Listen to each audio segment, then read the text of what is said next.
I'm gonna make this video because I just had somebody on a comment that I put on a YouTube channel up under, talking about narcissistic parents and everything, and just narcissists in general. But anyways, I had somebody reply to a comment that I left, and they were asking questions. And I told them that they could come to my channel and watch my videos. That way they could get more answers. But in all honesty, I know I don't have to give answers.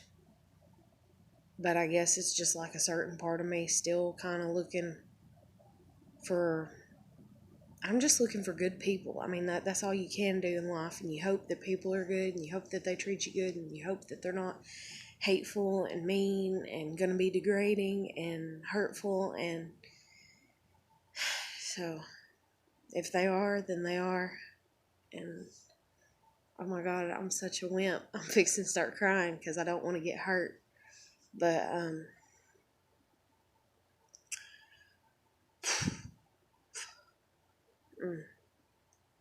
But anyways, they asked me about, and they said, why do I not have custody of my child, and where was my child's father, and how did I lose custody of my child? My kid's dad, for starters. I met him right before my 16th birthday. I was still 15 when I met him. Me and him were together a year, and during that year, for the first at least 6 months of our relationship, he never seemed to be under the influence of anything, ever, except for maybe like a beer. Like, he never seemed to me, whenever I was with him, whenever I'd go hang out with him once a week or whatever, he never seemed to be under the influence of anything. And then again, I was 16, so you don't go looking, at that age, looking at people's eyes and seeing if they're high. And then you've heard, people that they stay high, they won't look it or whatever. And so, anyways, so first 6 months he seemed straight, not doing anything. And the last 6 months, there was 2 or 3 occasions that he seemed like he was under the influence of something really bad, and I had no idea what. And he was older than me, and my parents used to drive me to his house to visit him. They knew how old he was, they knew how young I was. And after I had a pregnancy scare, probably about 2 months before I actually found out I was pregnant I did get pregnant, later, I had a pregnancy scare, and me and him broke up, and I wasn't pregnant. And at that point in time, my mom legitimately knew that I, was sexually active, even though I tried to tell her beforehand, and her response was, well, just quit, because I'm not paying for your habit. And I was like, you can take me to get on free birth control. And instead, she's like, I'm just so disappointed in you. I can't believe a daughter of mine would do that. I taught you better than that. Now, and my mother, well, anyways, she's got her own stance on stuff like that. And she's a narcissist. She's very narcissistic. And from where I'm standing and what I see and how I see it. And I actually found out about narcissists when I was in high school, and I was taking child development classes. And we had to study a little bit of child psychology when we was in those child development classes, and that's when everything kind of opened up in my mind, and I was like, oh my God, this is what I've came from. This is what I'm dealing with. This explains so much. And then I studied into it more, because when I actually tried to approach my parents and be like, hey, have you ever done this? Have you ever looked into this? Or have you ever even read up on this, just to see what the responses would be and stuff? They started going ballistic on me, and then they started calling me bipolar. And then I read up on bipolar disorder. And the more I read up on it, I was like, I don't think that's me. Like, I was like self-diagnosing myself, I guess, or what the hell ever. But And I know you're not supposed to do that or whatever, but I've been evaluated just, how many months ago was it? Anyways, I was evaluated a few months ago. Or no, it's been almost, dang, has it been that long? I think it was in February. But I was diagnosed, and I went in and I was in there for, I don't know, an hour or two talking to the doctor and everything. And she said that it was obvious that I was battling depression. And she didn't say anything else was wrong with me. And so, therefore, I was appeased to hear that, because I've always worried all this time, because I've never been able to go and have any type of evaluation done to see what the hell's going on with me, because I've been too busy just trying to survive. But so anyways, my kid's dad, we were together, and my mom wouldn't pay or help or take me for free contraceptives, and so I wound up getting pregnant. And then my mom actually told me that I should give my child to them and let them raise my child and pretend like the child was my sibling. Because the year before I got pregnant, my parents were trying to have a child. Because when I was 15, they had just got back together because they almost got divorced. And even whenever they almost got divorced, we went into a family counseling session, and I vividly remember the counselor telling my parents in front of me and my sister, after they talked to me and my sister, and me and my sister sat there and cried and talked about our issues and everything. And granted, it was only a one-time session, or maybe we did have two sessions, but I remember the one-time session where he looked at my parents and he said, "Y'all are screwing these kids up." But that's way before my kid, not dealing with her, and I get really sidetracked because I've just been through so much. But sorry, I can still remember my sister crying. And anyways, um oh Lord. But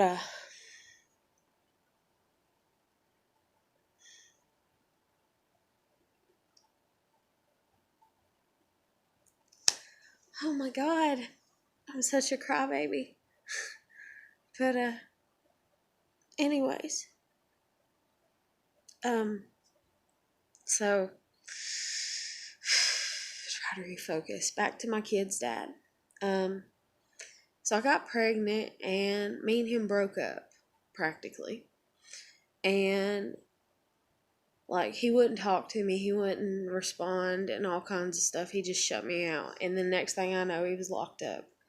And he was in prison, and he said it was for child support, because I did know that he had a child.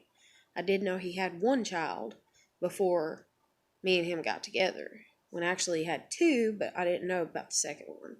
But anyways, so he had one child, and I didn't know about it, and so he said it was for child support, and I just flung it off to, okay, don't, like, not trying to be gullible or naive about the situation, but just trying to believe in him and be like, well, you should serve time for child support if you're not paying it and you haven't been paying it for the past few years or whatever.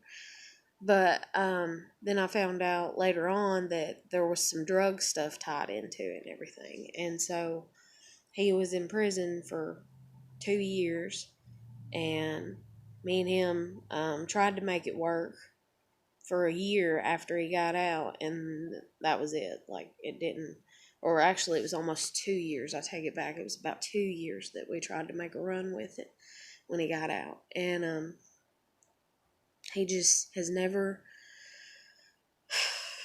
cared.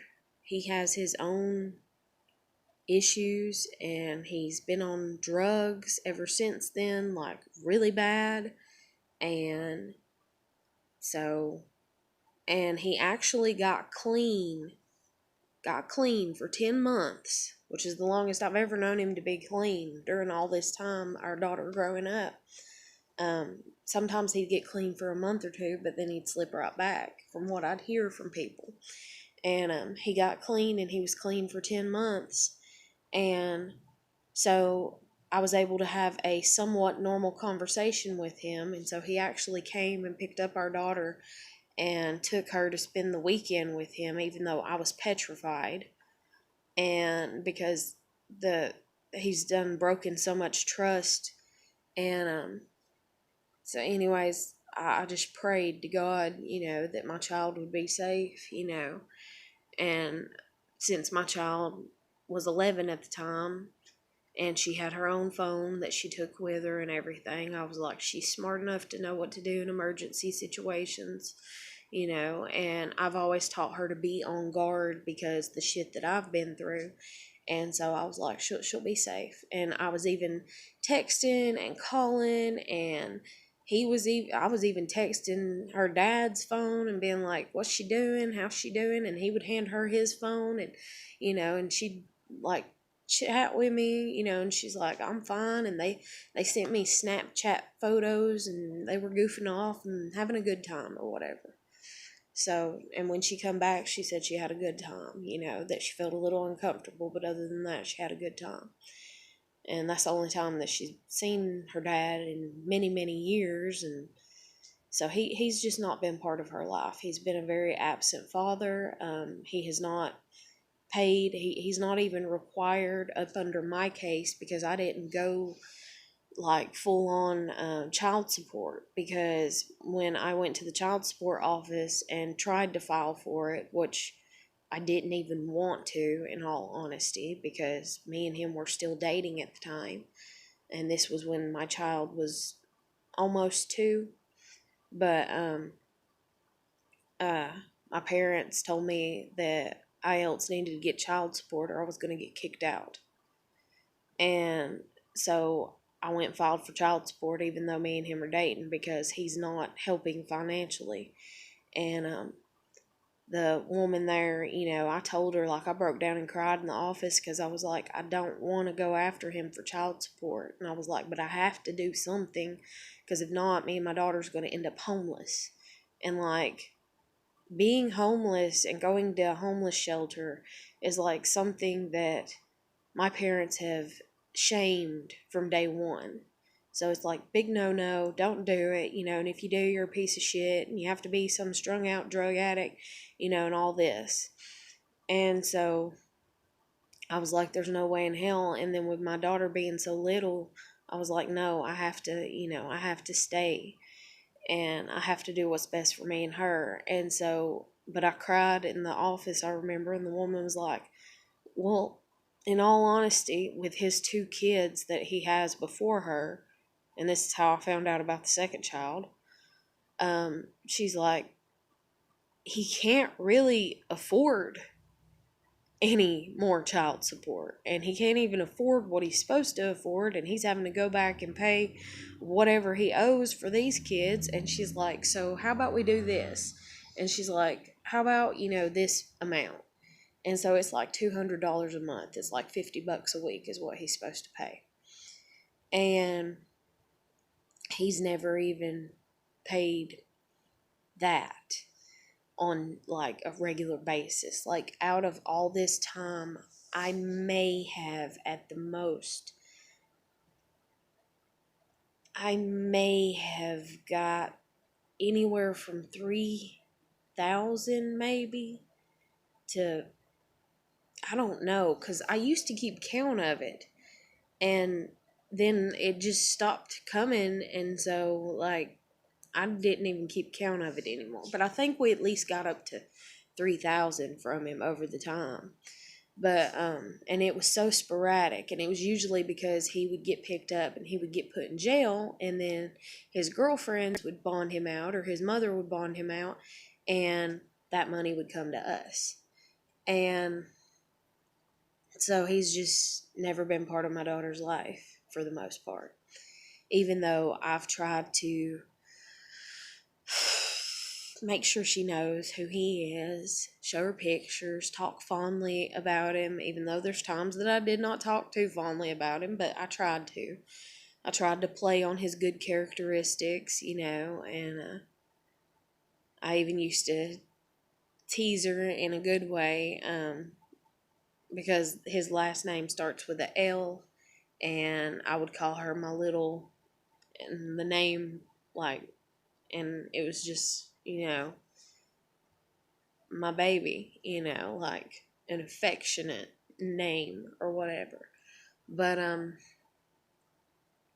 and I actually almost had a second child when my daughter was 2 with him, but I ended up having a miscarriage because of, yeah, complications, dealing with the fact I was with him. And not abuse wise in a normal sense, but I would still think it's a form of abuse. So anyways, so me and him, we split up when she was 2, and we've not been together since. And he came over, like I said, when she was 11 and she was home, and he took her one weekend, and he'd been clean for 10 months. And he took her one weekend, and then he actually came and picked her up like a week later to take her to a party that was for their family, like a Christmas party. And I let her go. And she had a good time there. But,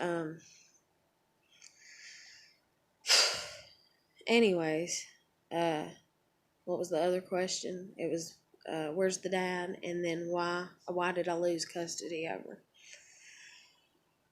Okay, if you noticed in the comment that I posted that I'm 30 and I just got my license.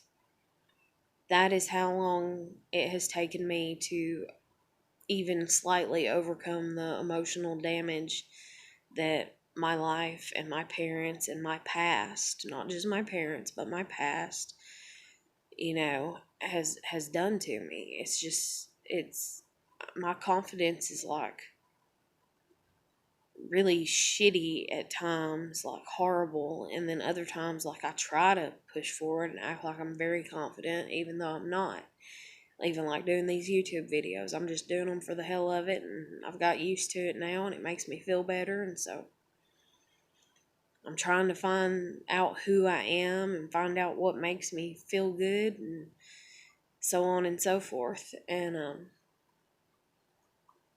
then trying to deal with adult life on top of it. But anyways, so the incident is no excuses. I'm not going to give excuses. I'm just going to try to cut straight to it, and then I'll give the excuses after if you want them. And I'm not even 100% sure, let me just say, like court-wise, that this is how they went about getting her. They may have got her, somebody told me, on abandonment charges, which I don't see how, not unless they lied saying I didn't contact her when I did. But on December 23rd, I got off work. She kicked water on me as I was walking home, and she was walking home with me. She had came to work with me. She'd been coming to work with me quite a bit in the past 6 months, I guess, or no, like 3, because she used to complain about the situation when she was being babysat by her grandparents. So I'm going to end that right there and try to not get all up on the excuses and stuff. But so she kicked water on me, and I got angry with her, and I said, "How dare you do that?" I said, "Do you not have no more respect for me than to do that?" And I said, "You know that I wear my work uniform all week." I said, "I just put this uniform on today. And the reason I wore it all week is because we do not have a washing machine and dryer. And where we live, it would take a little tiny one, and it would be expensive. And then my landlord, since I've lived here, has complained about the water bill sometimes before. And so I can only imagine if I actually did have a washing machine here, what the complaints may be. And I can't afford, these expensive little tiny, washing machine and dryer and all that. And then time wise,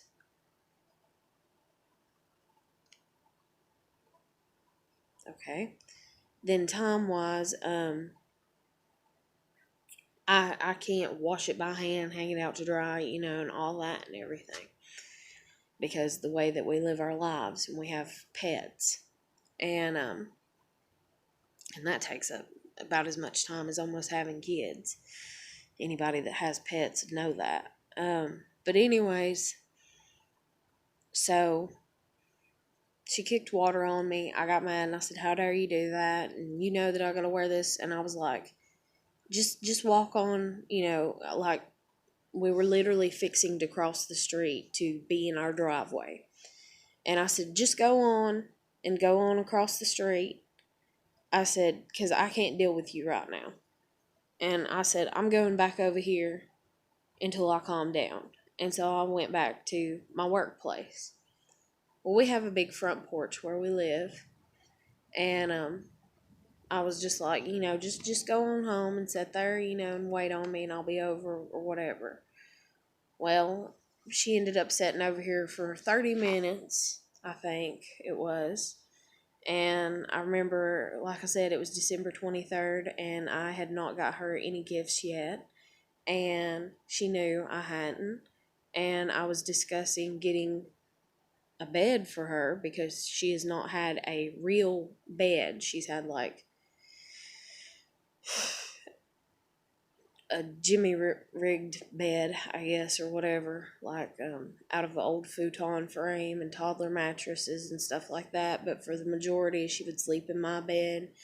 And for the majority, if she didn't want me in there or whatever, I'd sleep on the couch and she'd have my bed.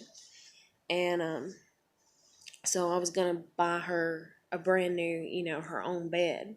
And so I was over talking to people that I work with, about where to look and if they knew anybody and good prices and stuff like that. And next thing I know, she is like, she texts me finally and it's like, "I'm sorry, and when are you coming home?" And I was like, "I'll be there in a minute." So I hopped up and I ran over and come home. And we were waiting to leave to go shopping, and she was going to go to my parents' house and stay with my father, and I was going to go shopping with my mother. And I asked her to walk her dogs, and she refused to, basically. I mean, she didn't refuse to. She didn't say no. She just kept putting it off. It was 2 hours later, and my daughter still had not walked her pets. And so I just threw up my hands and was like, "That's it. I've had it." And I was like, "You can go to Nana and Pawpaw's." I was like, "You can go?" And she's like, "I'm afraid you won't let me." And I'm like, "No, I will. I will this time." And I was like, "So just go." And she's like, "I'm afraid you won't let me." And I'm like, I was like, "I know me and I know who I am, and I'm telling you and I mean it, and this time I really mean it." Because there was 2 or 3 other times beforehand that I'd be like, just go ahead and go then. You think life's better over there, go ahead and go. And she'd pick up her phone, and then I'd be like, she'd pick up her phone like 5 minutes later, and I'd be like, "What are you doing?" And she'd be like, "I'm calling them to tell them to come and get me." And I'd be like, "No, you're not." I'd be like, "Put your phone down and let me talk to you." And I'd be like, "Listen, this is," and I'd end up talking to her. And so this time I was like, "Call them, go, you can go, I was like, "Because I don't know what to do with you, and I was like, and I'm just really irritated." And I was like, "You're not listening," because whenever she had not walked her dogs, I tried to send her to her room. That didn't go over well. Then I tried to take her phone from her. That didn't go over well. So then that's when I was like, "You can just go to Nana and Pawpaw's." So she wouldn't pick up the phone and call them because she's sitting there acting like or not acting, she's saying, I'm afraid as soon as I pick up my phone, you'll take it from me. So I said, "Well, here, as a matter of fact, I'll just go ahead and call them for you." So I called them and I said, "Come get her." I said, "Come get her." And then my mom, because the issues I've had with her and our relationship, I said, "Come get the daughter that you've wanted to replace me with since day one." I said, "Come get her." I said, "She's yours." Because I was mad. and I was irritated. And I do not have a relationship with my parents where I can call them and say, hey, can you come pick her up? I'm stressed out. I'm a single mom. Like, there's no sympathy. There's none whatsoever. So I picked up the phone and said that. Next thing I know, they're out here. They pick her up.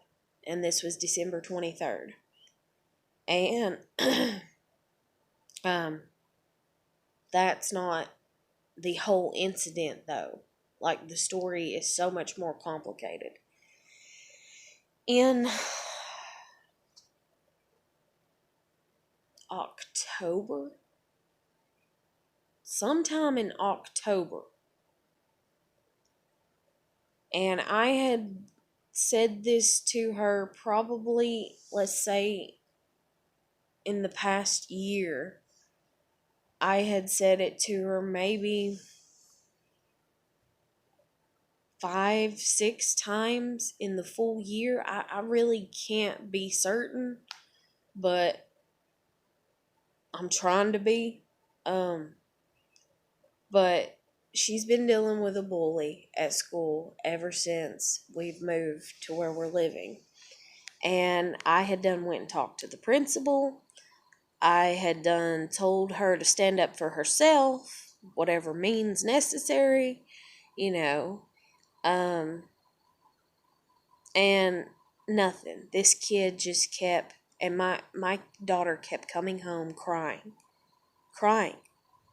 And I kept calling the school and nothing was done. Nothing. And I was actually told the last time I went and seen the principal, in a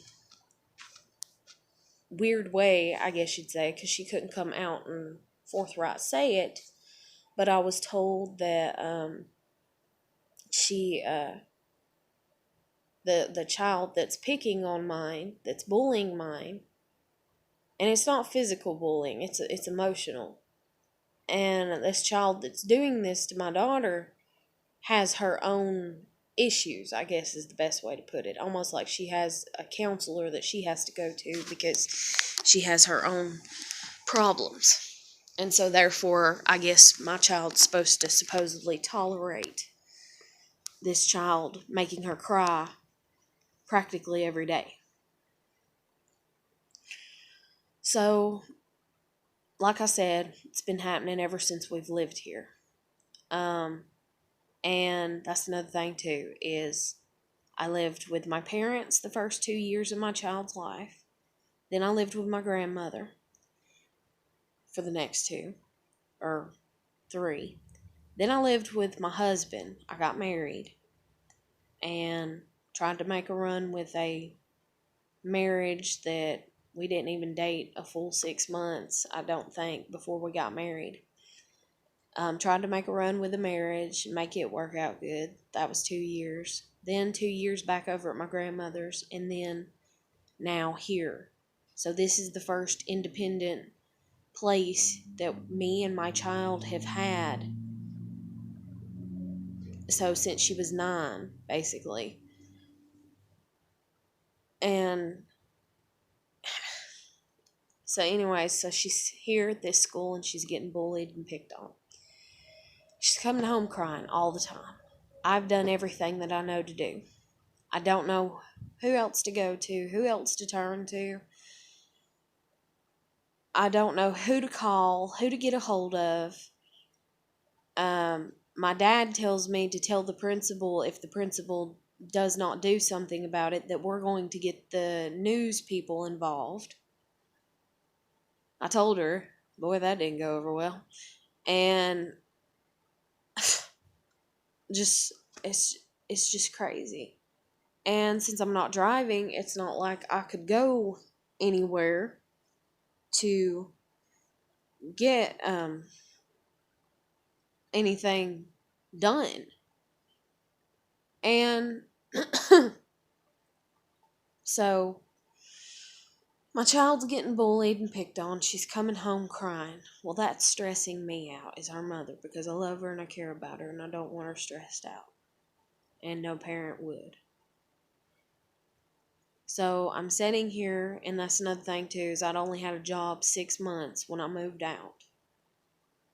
Saved up every penny practically of my money and moved the hell out, because my family is not the best family to be around. And I actually had to go stay in a homeless shelter before I got my job, so that way they would help me get a job, because just the I don't know. I don't know how to describe my parents. They would have to describe themselves, and you'd have to take it for whatever and chalk it up to your own opinion of them.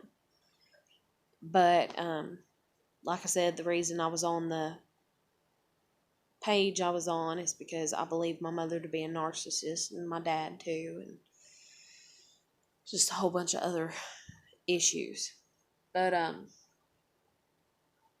so anyways, my child's getting bullied and picked on. And she even came home and she got made fun of by a teacher because she's dyslexic.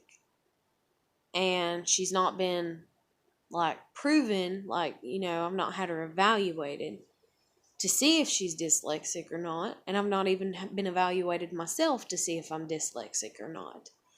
But based upon me noticing how I was and looking back and remembering things and noticing how I'd get things confused and seeing my daughter get things confused, like her B and her D and stuff like that, I knew.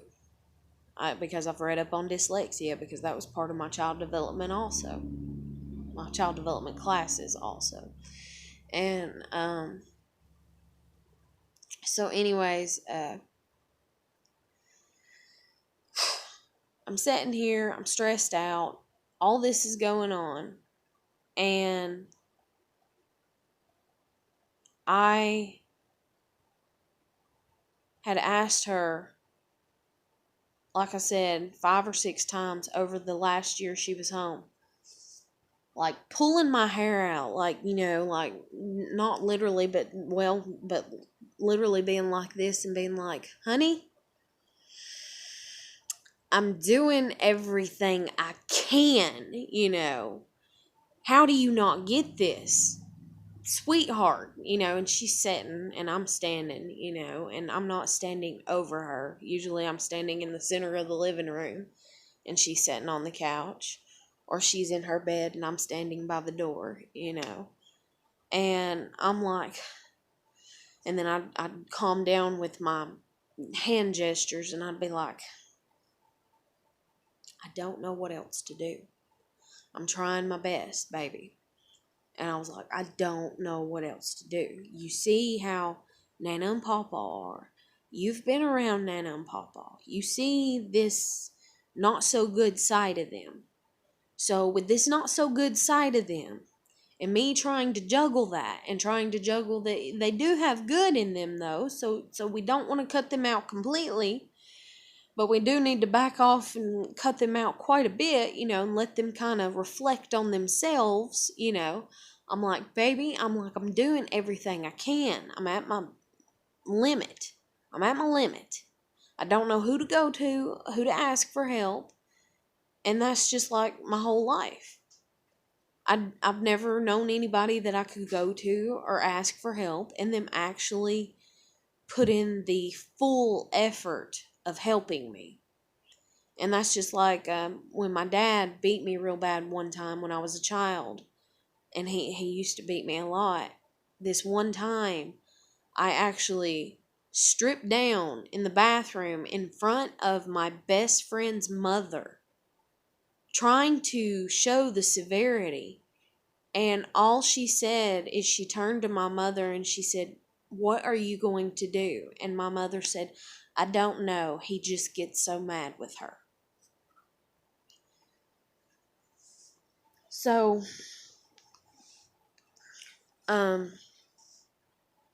anyways, like I said in the comment, it's just a lot. So anyways, so my kid's getting bullied, and I'm stressed out, and I'm not driving, and I've had no independence, I guess is the best way to put it. And I've never been able to get out from up under my parents' thumb completely.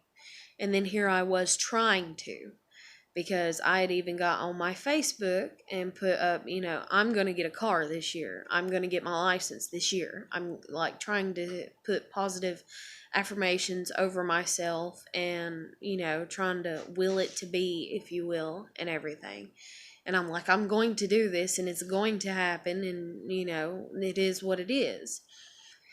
And so my daughter also had been complaining about when she was going over that when she was being babysat by my parents, she was complaining things that I'd done dealt with, things that I'd done knew about. And what I mean by that is like just the emotional stuff, and I would just say, well, just ignore it, or better yet, just stay with me. And I was like, I work this shift, so it's a decent shift for you to stay with me when, and I was like, and everybody at work loves you, and like they did, she had her own little corner she would set, and she would color, and she'd be on her phone, and she'd play on her phone and all kinds of stuff. And she'd even get up and come and pester me sometimes, and and I'd tease her or whatever and tell her to go sit back down, and stuff.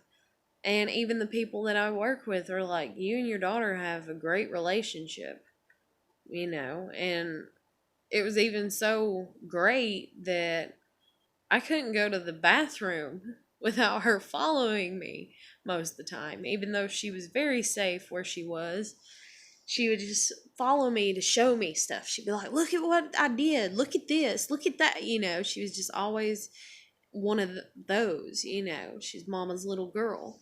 And, so anyways, and she was still like that, even though I'd said this to her, like I said, 5 or 6 times within the last year of her being home. But she's so stressed out. She's crying. She's stressing me out. I don't have anybody to turn to. I don't know what to do. I'm completely lost. It's completely over my head. You can call me stupid if you want to. I was doing the best that I knew how, and I still am. And I'd look at her and I'd say, life is hard. Life is tough. You're going to have to suck it up and you're going to have to deal with it. That's usually what I'd say most of the time. But other times I'd be like, I don't know what to do. What do you want from me? I'm doing everything that I can. And I'd be like, do you want me to kill myself and then you can go and live with Nana and Papa and then they'll get a check because I'm dead? And I said, but you'll never see the check. They'll never even care to save it for you. I said, and she'd say no. And I'd say, or I don't know. And then she got to where she was depressed because she's being bullied at school. And she's like, I don't know why I'm alive. And then it plagued in my mind, and I'm battling depression, and I'm like, why is anybody alive, And then I'm like, and my child has suffered. And any living thing that breathes, in all honesty, suffers, okay? And that's just like where I stand religiously, I guess you could say.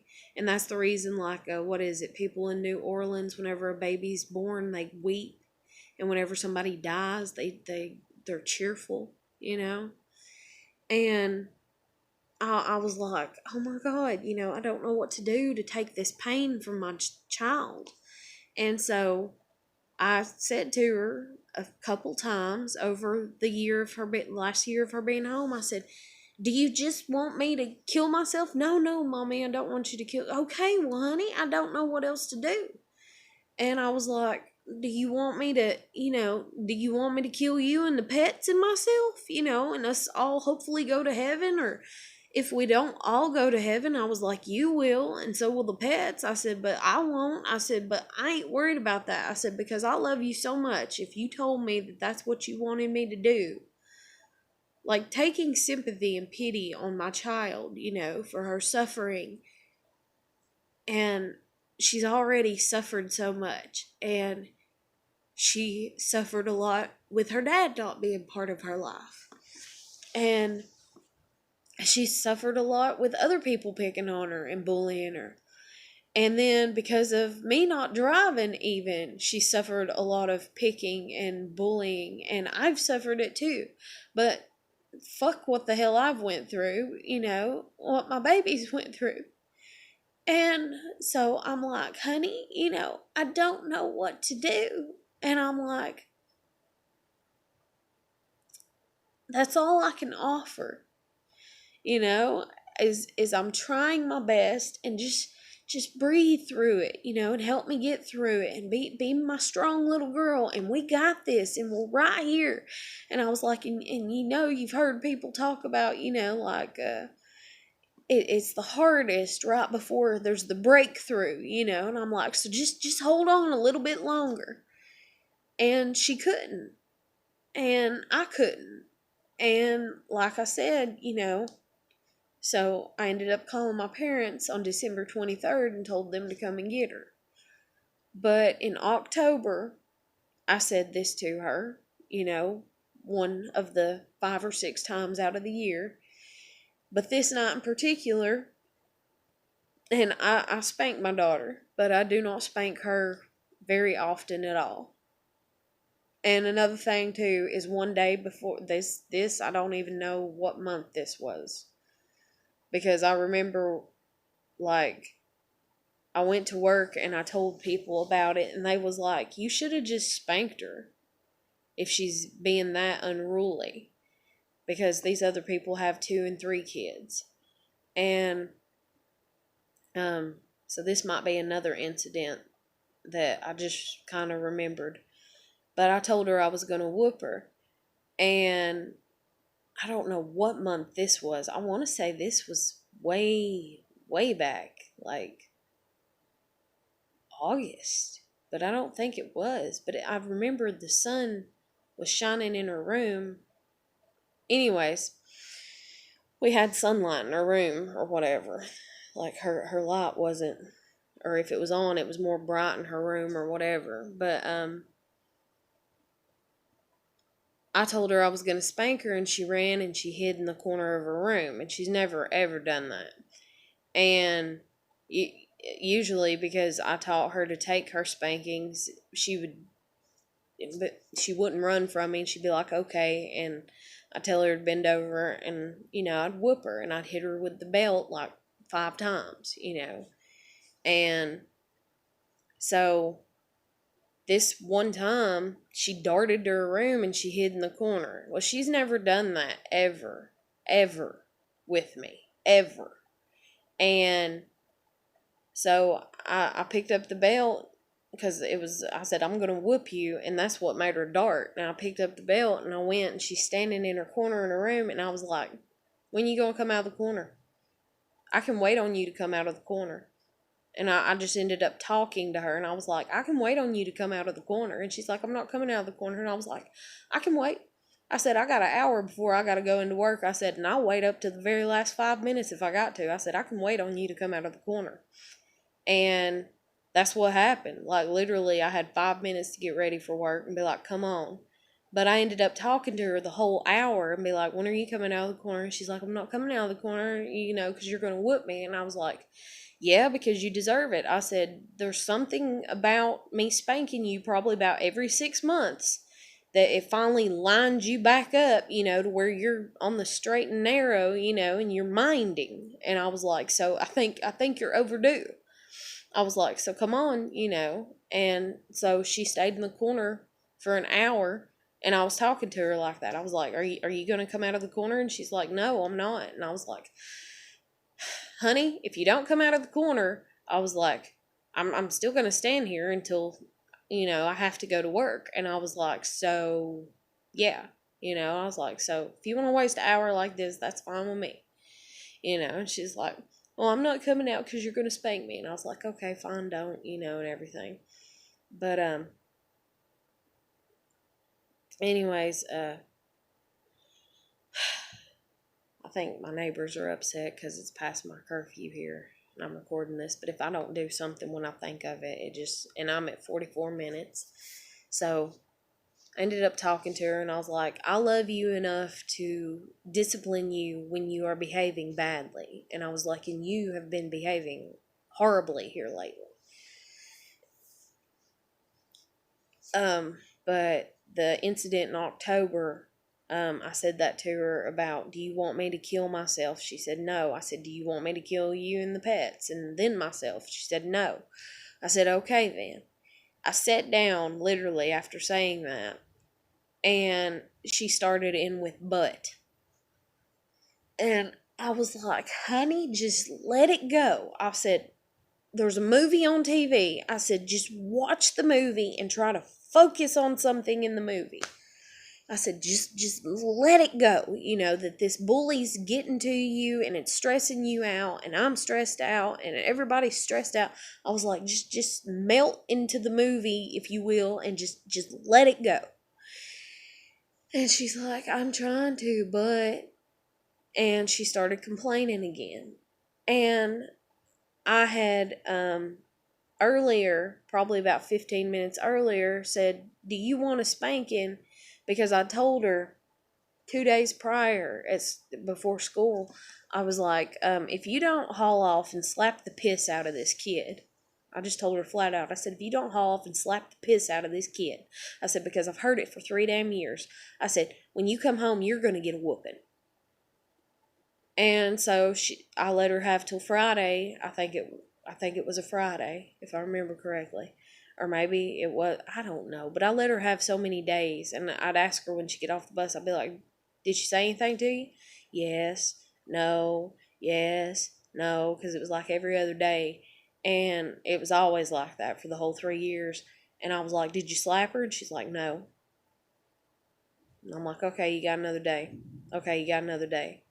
And so that day she got off the bus and I said, did you slap her? And she said, no. And I said, Ava, I told you to, I said, and she said, well, I'm going to get in trouble. I said, well, honey, you got to stay in your damn ground sometimes.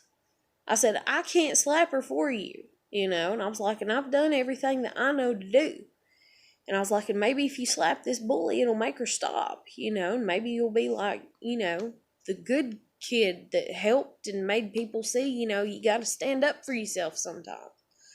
So I come with the belt, and I was like, I'm going to whoop you. And then she's like, no, Mama, please don't. And then I got to feeling bad, and I was like, fine, I won't. I said, but you have to understand, just like I was disappointed in a previous situation that had happened between me and her, and I usually don't use the word disappointed at all with my daughter.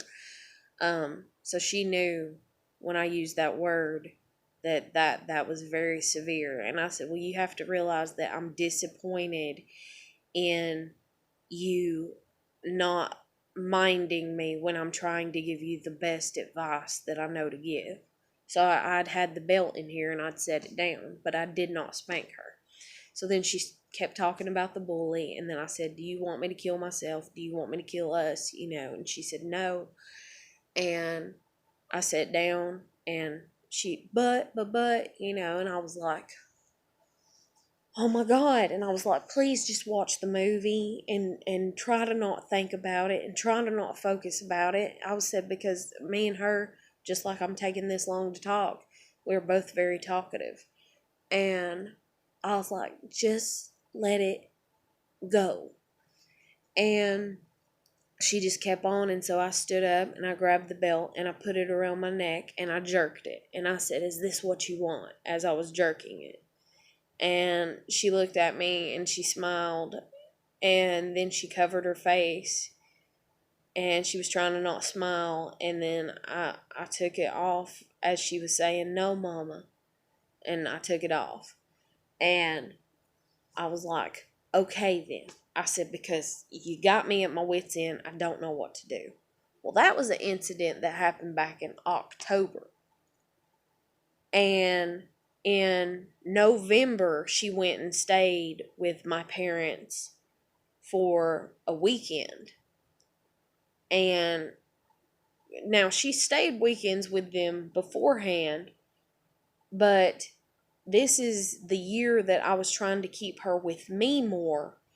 because she was complaining the 2 years prior about, I have to do this and I have to do that and I have to babysit and I have to do and I have to change diapers and I have to and I have to and I have to and I get in trouble and this and that and all the type of stuff that like goes on in my immediate family, my parents or whatever, like narcissistic type stuff. And so she's like, I gotta do this, I gotta do that. And so I was like, okay, you're just gonna stay home as much as I can keep you home, as much as I can stand you being home. You're gonna be with me, you're gonna come to work with me, you're gonna hang out at work. We'll get you taken care of, and we used to like feed her like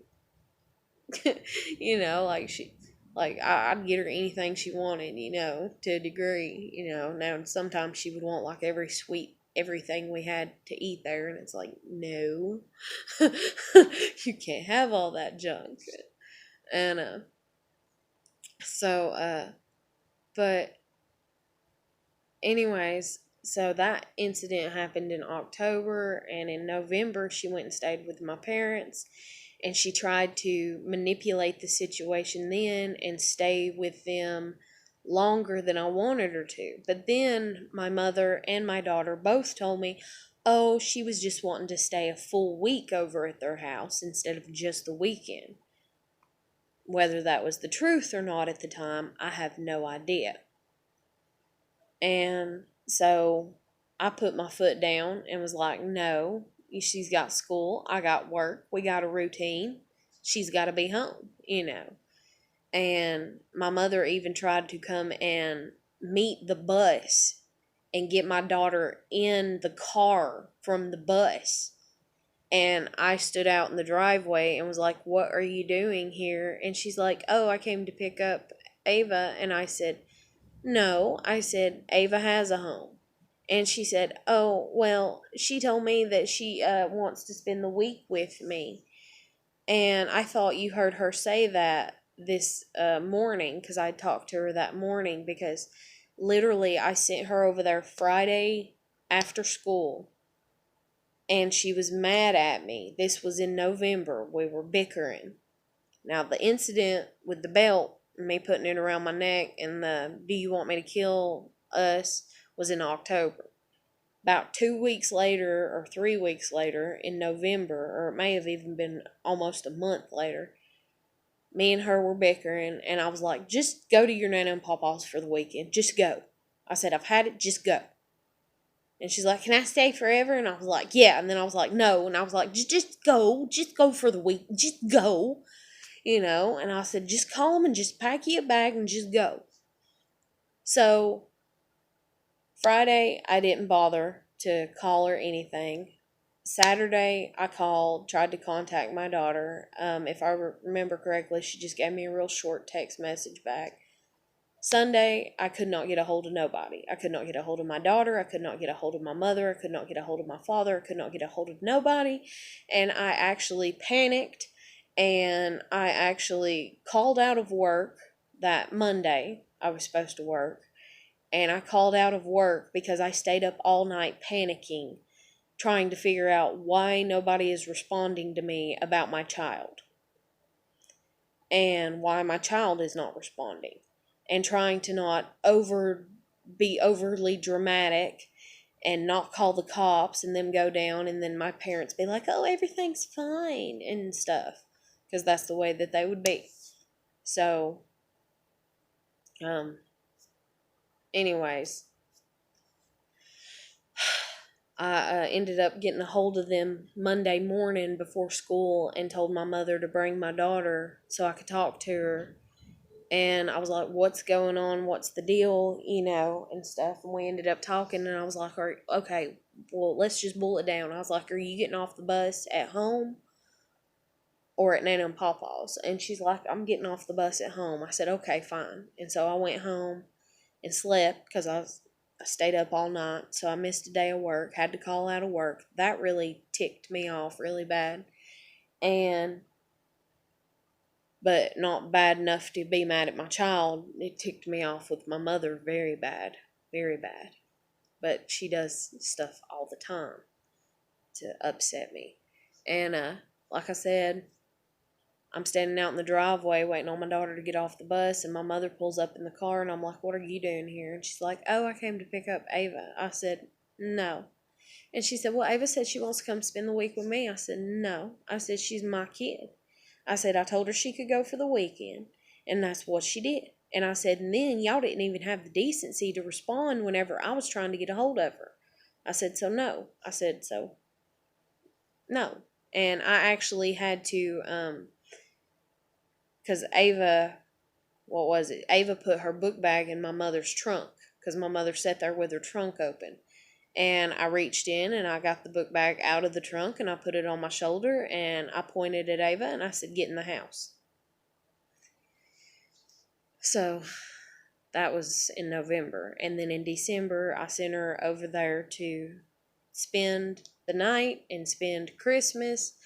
And I wasn't going to spend Christmas with her because I had very little money to get her gifts. And then because the way the 23rd unfolded, and with it being so close to Christmas and 24th, and trying to hurry and get something that quick and get her a bed for Christmas and everything, it just didn't work out. So I was just like, you know what? You can spend your Christmas over there with Nana and Pawpaw and with your two cousins. And I was like, and you can have a great Christmas, and I'm not going to be there because you're mad at me, so whatever. And I'll look at the pictures that Nana takes, and I'll get pictures from her, and I'll hear all about it from you, and that'll be the end of it. And so that's what I was going to do with that. And I could not get a hold of nobody from probably, I think I might have got a hold of my grandmother on December 26th or 27th, but I had no response from nobody. And then on New Year's, I was like, okay, this is getting ridiculous. I've not heard from my kid. I'm starting to panic. And so I called the cops since I don't have a vehicle to go pick up my daughter. And they come and knocked on the door right as the ball was dropping and informed me that on December 27th, my parents had taken temporary custody of my daughter, and that I was supposed to be at court on the 2nd. And so I went and did everything to the best of my ability for as long as I could, up under the circumstances of not having a vehicle. And now here I am trying to see about trying to get a vehicle, even though I ended up quitting work, and that's a whole nother can of worms right there. And it's just my life. I'm a very emotional person, and so I do things based upon my emotions, because when I deny my emotions, I'm gonna lose my mind probably if I deny the way I emotionally feel, because my emotions were denied so much when I was a child. But I'm going to end this video here because it's almost at its time limit. So there's your answer. Sorry it's so long. And I think I've upset my neighbor. And anybody else that sees this and wants answers or whatever, you can comment, like, share, subscribe up under it. You can comment up under it and I'll talk to you. And so I'll catch you later.